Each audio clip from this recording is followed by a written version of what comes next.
दोस्तों, जंग के मैदान से बड़ी खबर ये आ रही है कि अमेरिकी राष्ट्रपति ट्रंप जंग रोकने के लिए तैयार हो गए।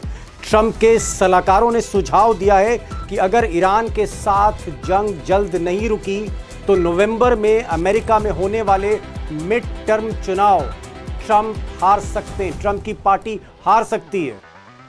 अब दोस्तों, ये खुलासा किसी अरबी न्यूज़पेपर ने नहीं किया, बल्कि अमेरिका के सबसे बड़े बिजनेस अखबार वॉल स्ट्रीट जर्नल ने किया है।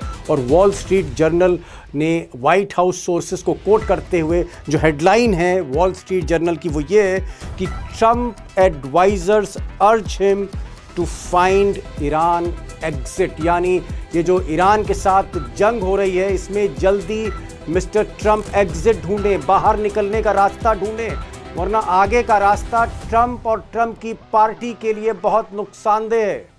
अब बात सिर्फ यहीं खत्म नहीं हुई, अमेरिकी अखबार पर ख़त्म नहीं हुई, बल्कि सच्चाई ये है कि कल रात ट्रंप और रूस के राष्ट्रपति पुतिन के बीच में 1.25 घंटे बातचीत हुई है। और बड़ी बात यह है कि फ़ोन ट्रंप ने पुतिन को मिलाया।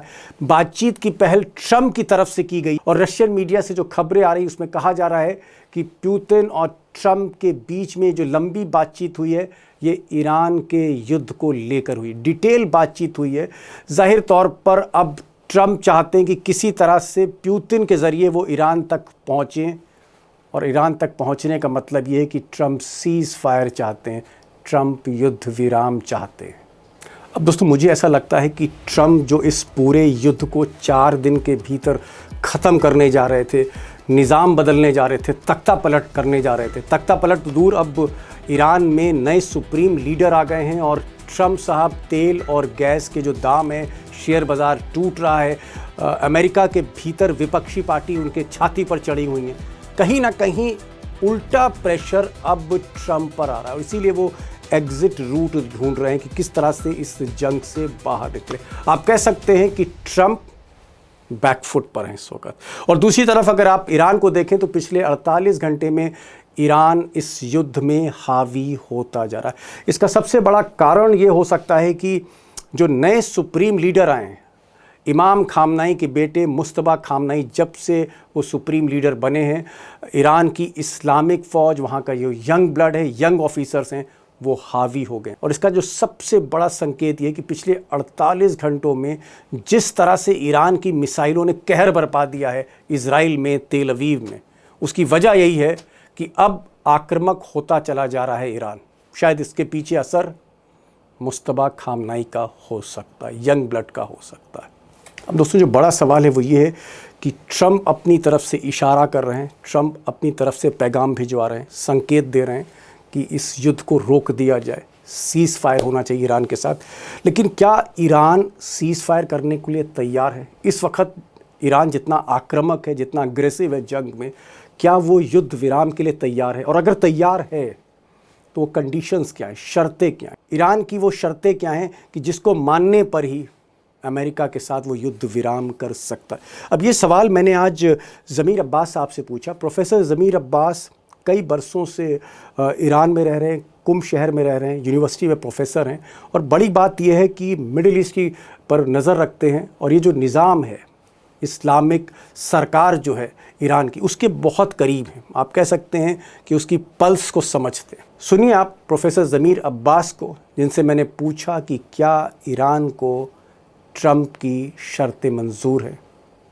ज़मीर साहब, जो ट्रंप की तरफ से जो खबर आ रही है, अमेरिका की तरफ से खबर आ रही है, वॉल स्ट्रीट जर्नल की तरफ से खबर आ रही है, उसमें ट्रंप झुक सकते हैं अगर ईरान एक आध शर्तें मान ले। जैसे स्ट्रेट ऑफ हॉर्मुज़ में आप ऑयल टैंकर्स को जाने दें, तेल के व्यापार को आप इजाज़त दे दें, फिर से उनको रोके ना उनके रास्ते को। और नंबर 2, न्यूक्लियर की जहाँ तक स्थिति है, न्यूक्लियर ट्रीटी आप साइन कर लें और बैलिस्टिक मिसाइल की रेंज कम कर दें थोड़ी। ये 2-3 शर्तें उन्होंने रखी हैं। उन्होंने कहा कि अगर ये शर्तें अभी भी ईरान को कबूल है तो हम पीछे हट जा रहे हैं। देखिए, शर्तों की बातचीत का वक्त चला गया। बातचीत के वक्त के टाइम पे ईरान ने तमाम बातचीत करी थी और बातचीत को कबूल भी किया था। ओमान के फॉरेन मिनिस्टर ने कहा था तकरीबन ईरान ने तमाम बातें उन लोगों की मान ली थी, तो बातचीत का जमाना चला गया। अब जमाना ये है कि होर्मुज को हम आजाद कर देंगे, आप भी हमारा सैंक्शंस खत्म कर दें, आप ये नहीं हो सकता दुनिया में कि वो उनका ऑयल जाए और ईरान का ऑयल जो है उस पे सैंक्शंस लगे हो। ईरान आजाद कर देगा, लेकिन अब ये होगा कि आपने हमारी शराफत को कमजोरी समझा था। अब शराफत कमजोरी नहीं है। अगर तुम बदतमीजी करोगे, तुम गुंडागर्दी करोगे, तुम तमाचा मारोगे, तो तमाचा खाने के लिए तैयार रहना। ईरान के लिए इक्वल फुटिंग ईरान चाहता है।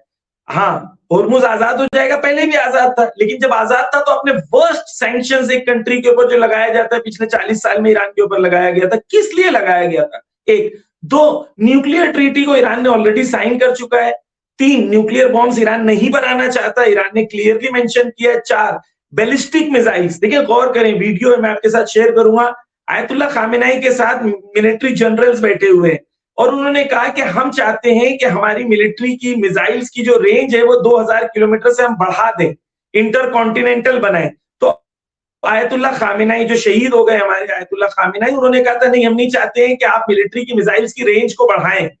तो मिलिट्री की मिसाइल की रेंज ईरान की 2000 किलोमीटर तक रुकी है क्योंकि ईरान चाहता था, इसलिए नहीं क्योंकि ईरान नहीं कर सकता। ईरान कर सकता है, लेकिन ये क्लियर होना चाहिए कि ईरान एक्सेप्ट करेगा पीस को तब जबकि ईरान के लिए क्लियर हो कि दुश्मन इस स्थिति में आ गया है कि अगली बार हमला करने के लिए उसकी कैपेसिटी और जुर्अत ना हो। जब तक ये जुर्अत दुश्मन में बाकी रहेगी, ये जंग चलेगी, लॉन्ग टर्म चलेगी, ये बिल्कुल क्लियर है ईरान के लिए।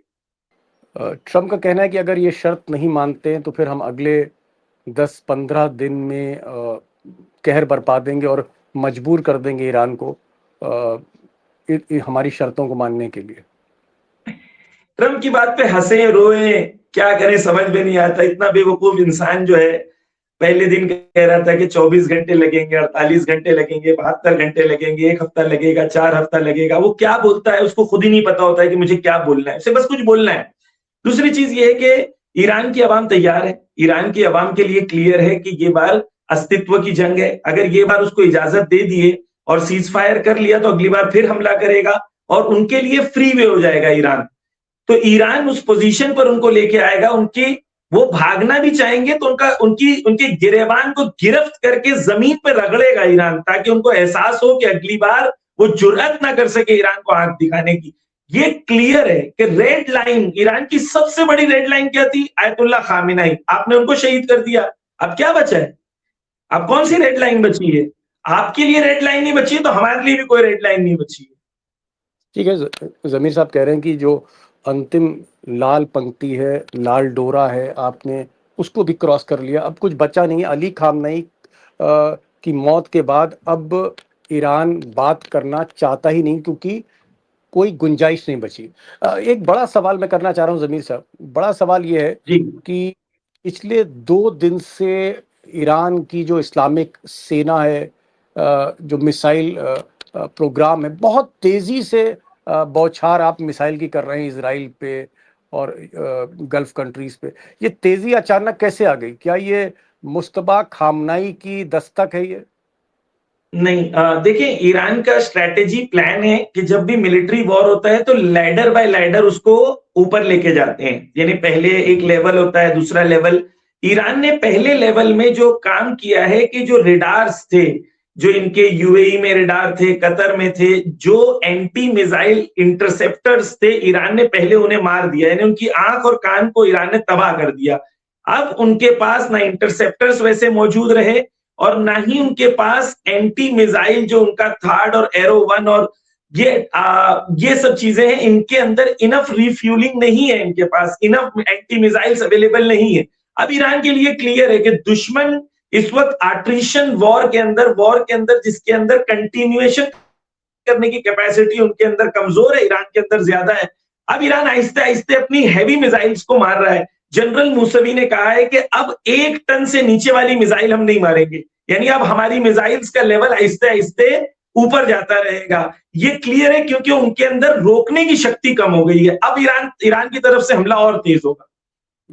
एक अंतिम सवाल, अगर ये जंग लंबी छिड़ जाती है, मान लीजिए 2-3 महीने और छिड़ती है और ट्रम्प तैयार हैं लड़ने के लिए, इजराइल लड़ने के लिए तैयार है, तो क्या 2-3 महीने का गोला बारूद, 2-3 महीने का मिसाइल, 2-3 महीने की तैयारी ईरान के पास है? 10 साल ईरान ने कम से कम अपने आप को 10 साल के लिए तैयार किया इस जंग के लिए। ईरान ने 27 साल कम से कम अपने आप को तैयार किया इस जंग के लिए। सद्दाम की जब जंग हुई थी तो उस जमाने में ईरानी ऑफिसर्स को इंडिकेशन था कि सद्दाम के बाद अब ईरान पे हमला होगा, लेकिन नहीं हुआ। तो उस जमाने से ईरान ने अपने आप को तैयार किया इस जंग के लिए। कम से कम 10 साल तक भी अगर ये जंग चलती रही, देखिए बहुत इंपॉर्टेंट है कि ईरानी अवाम के अंदर क्या इस वक्त मूड है, क्या जज्बा है। कल ईरान के इकोनॉमिक हेड जो हैं उन्होंने भी एक चीज कही कि पहले ऐसा होता था कि जो मिलिट्री जंग करना चाहती थी, इकोनॉमिक साइड जंग नहीं करना चाहता था। लेकिन अब इकोनॉमिक जो पार्टनर्स है ईरान के अंदर जो स्ट्रेटेजिक पोजीशंस पर फाइनेंस के लोग हैं, उन लोग ये कह रहे हैं कि ये जंग चलनी चाहिए।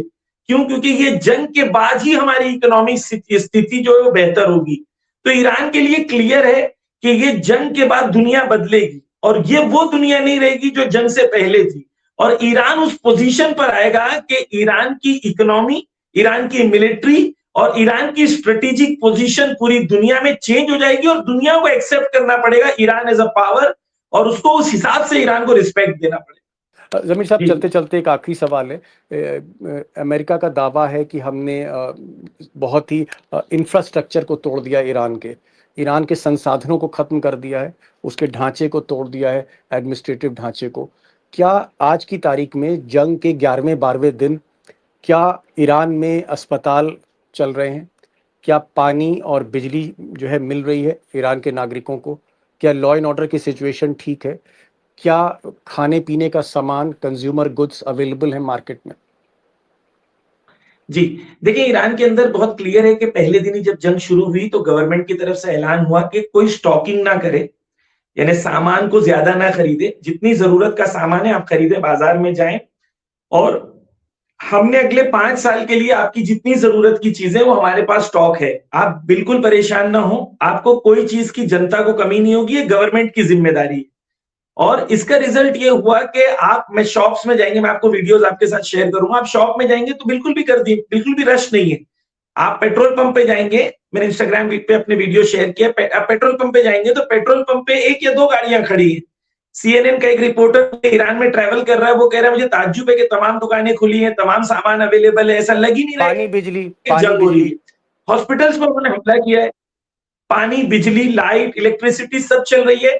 2 चीजें मैं कहना चाहता हूं दीपक जी। एक तो ये है कि उन्होंने किश्म नाम की जगह पर एक वाटर इंस्टॉलेशन पर हमला किया है, जो ईरान ने दोबारा अपनी मानवता दिखाई और उन पर दोबारा हमला नहीं किया है, वगरना सऊदी, कतर, यूएई, ये सब के वाटर प्लांट्स ईरान के मिसाइल्स लग सकते हैं, लेकिन क्योंकि मानवता और इंसानियत और दीन और मजहब और इस्लाम नहीं सिखाता कि आप किसी के पानी के इंस्टॉलेशन पे हमला करें, इसलिए ईरान ने रिस्ट्रेंट दिखाया और ईरान ने इनके किसी भी एसेट पे हमला नहीं किया। वगरना अगर ये इंफ्रास्ट्रक्चर की जंग पे आएंगे और ईरान की रिफाइनरी पे मारेंगे तो इनकी किसी की रिफाइनरी नहीं बचेगी।